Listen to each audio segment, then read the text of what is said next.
Hi folks, we are T-1 day for the concrete pour and I've left myself quite a bit to do, so stick around and hopefully we'll get it done in time.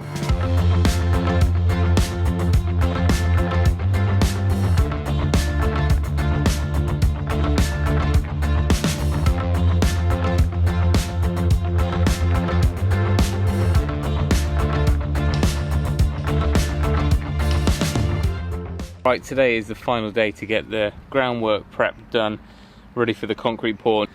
I managed to get a fair bit done last week, just before the weekend, but we're quite close to the Glastonbury Festival, so there was helicopters going over and all the traffic, and I just needed to crack on and do it. So this morning, before I put the whacker plate back to the higher place, I just needed to give it a final once over, and then we'll get all the membrane and the steel down ready for the concrete.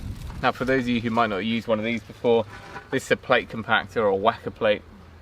Essentially, it's a kind of vibrating plate which is going to compress all the and bind all the sand or dust to gravel sub base that we've got, which is called a Type 1 type sub base. And they normally come in kind of two different sizes. This one's the normal, and there's a wider one. The wider one's great because that's what we used the first time around. Because you cover more space, it's probably a bit more impact to it. However, it's a bit of a brute to get in and out of the car on your own. So this one's a bit more manageable, and you can turn it on the spot much easier for the paths.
Right, I think we're finally there. I can't really do too much more because I'm out of sub base. I think we've got our levels okay anyway. Plus I need to get that plate compactor back to the hire shop. The way I've done it is you've got the main slab over there, which we've accounted for when we've calculated the amount of concrete. And I would need to put an extra little bit of shuttering where it steps up, because it's basically 5-6 inches thick at the workshop end, whereas this only needs to be 100mm 4 inches. So we'll put a dividing bit of shuttering there, maybe even step it up a little bit, just so it's off the ground, and we'll put our damp-proof membrane up that shuttering as well. This section here, we're actually going to probably put a bit of timber across here so that we can basically empty the truck as much as we can, and if we've got enough then we'll spill over into the next bit, rather than risk having it all too thin. So we'll kind of put in maybe 1 or 2 of those temporary options. A little bit of an explanation on the build up here, because I'm bound to get questions. This was a lawn to start with and a hedge. All of that came off. All of the topsoil was taken away, maybe 150mm or so of that. So we're down to kind of virgin ground. On top of that, we laid a landscaping fabric, like a taram, over the whole of this area where the slab was. And then on top of that, we started building up those layers. And because we had a sloped land garden here, there was quite a lot to build up. And we're up about maybe 300mm or more on this side. So it all had to be built up in layer after layer after layer. And we basically had all the Type 1 sub base drops over the fence here. So I did it in 3 deliveries, I think. Bags that we had left of sand from doing all the construction work, we tipped out on here to act as a sort of blinding. And although building sand's much better because it's softer, some of this is sharp sand, so I do need to kind of brush it over, make sure there's no largish bits of sand or gravel there. And I've got some bags of building sand if needed. But what that does is when you put the building sand on top of all of your Type 1, it gives a smooth surface. So when we lay our membrane down, we're not going to have the risk of puncturing, because of course we want a nice dry slab. So if we put our membrane down on just the rocks and gravel that were there, it's likely to get punctured in places. That said, even if there was a tiny puncture in a membrane, we've got so much free draining sub-base here, I can't imagine it's going to be particularly damp underneath. I've got, I think, almost enough of the Acco drain across there, but I haven't got a corner piece because I need to take from the downpipe across in a section of drain and then turn and go across. If I could go deep enough and I did enough excavation, then I would do it all in 4-inch underground, but then it would be too deep for this bit, and at the end of the day all it's taking is our garage roof down and across, and then all of it goes just into the soakaway, well, into the hedge down the bottom of the garden. So I'm not too worried about it, but we do need to get that done. I also had a 7 AM delivery of all the reinforcing steel mesh. Now that's, I'll go into that in a bit more detail later, but that's all at the side gate. Okay, right, we need to make a start now. Just stood thinking to myself. So what I need to do is shutter. So we've got this shuttering over on that side and at the end here, which was put in 2 years ago. I still need to check it, reinforce it, but that is what it is. What I want to do now is put in some more shuttering along this side, because originally I was just going to do it all the way to the wall, but what I'm going to do now is the workshop is going to stop here square, the wall goes off at an angle, so the strip of concrete that's going to go down the sort of alleyway between the two, that bit I'm going to do slightly lower, and we're also going to have like a gully, so the water's going to go down that way. So what I want to do is use some of this straightish stud work, and we'll measure everything across. Now I'm kind of designing the workshop so it's relatively similar to sheet size, so when we come to build it it's more efficient. So I was looking at 4.8 by 6, but just I've got a little bit of walkway there, I'm going to narrow that down, so it's going to be about 4.6, but that's fine. And as you can see, it gets wider down here, but that should leave enough space for a few water butts and stuff behind. Right, not sure how well this laser measure is going to work in the sunlight, but what I'm going to do is start marking out with a Sharpie our distances. 4.4 takes us to there. I hadn't realised that wall goes off at quite so much of an angle. Typical plan on the job.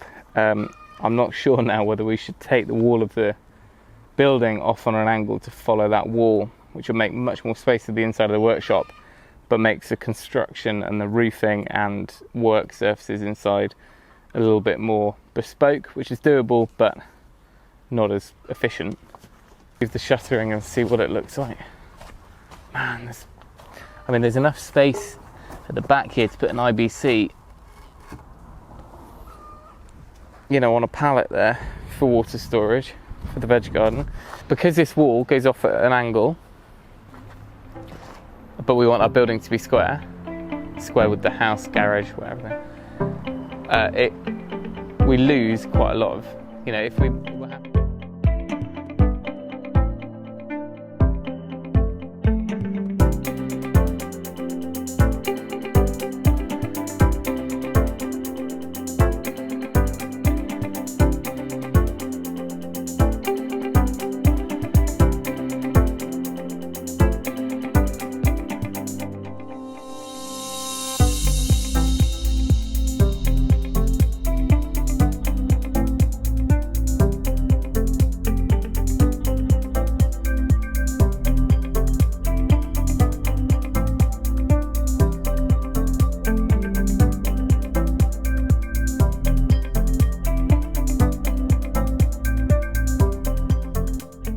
So all I had is a 6-foot level, and you know, ideally I would have had a laser level with a staff and all that jazz, but got to use what we've got.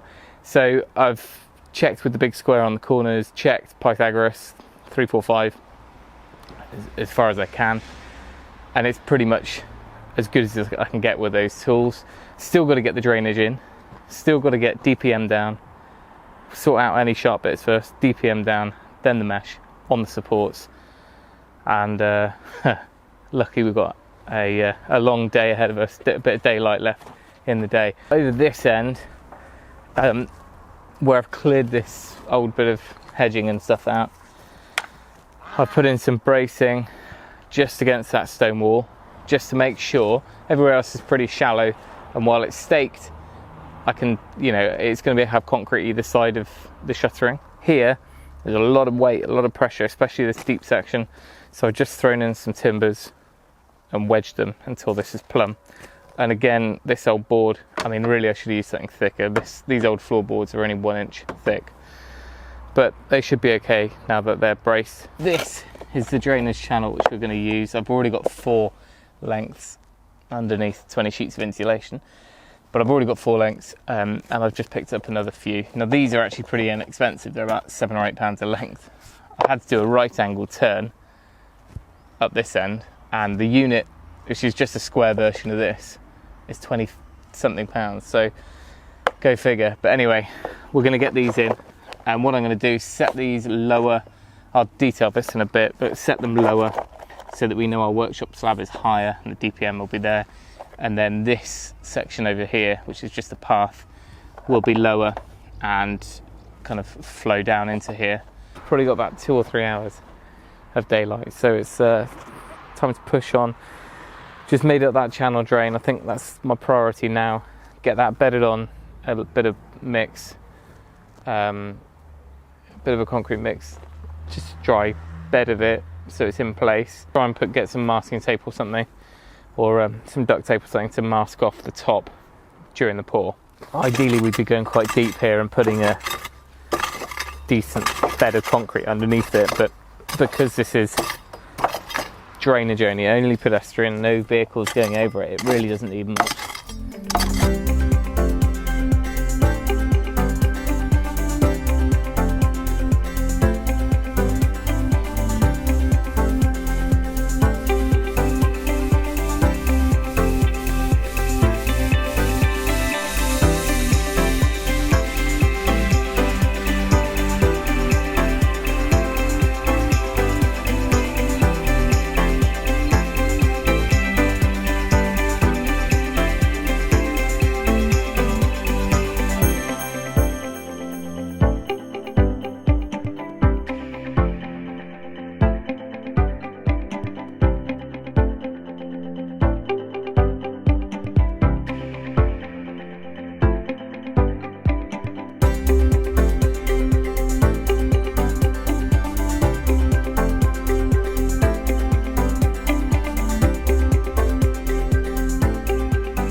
I can just about see what I'm doing. Just tidying up the last of the tools, and then we can make a start first thing in the morning on that membrane and the mesh, and then we will be ready for the pour. Oh, and there's a little bit more bracing I want to do on the shuttering, just to make sure we don't have any breakouts once the weight of the concrete's in the far end. That was a long day, mentally draining, but we're level, we're square. I'm ready for bed.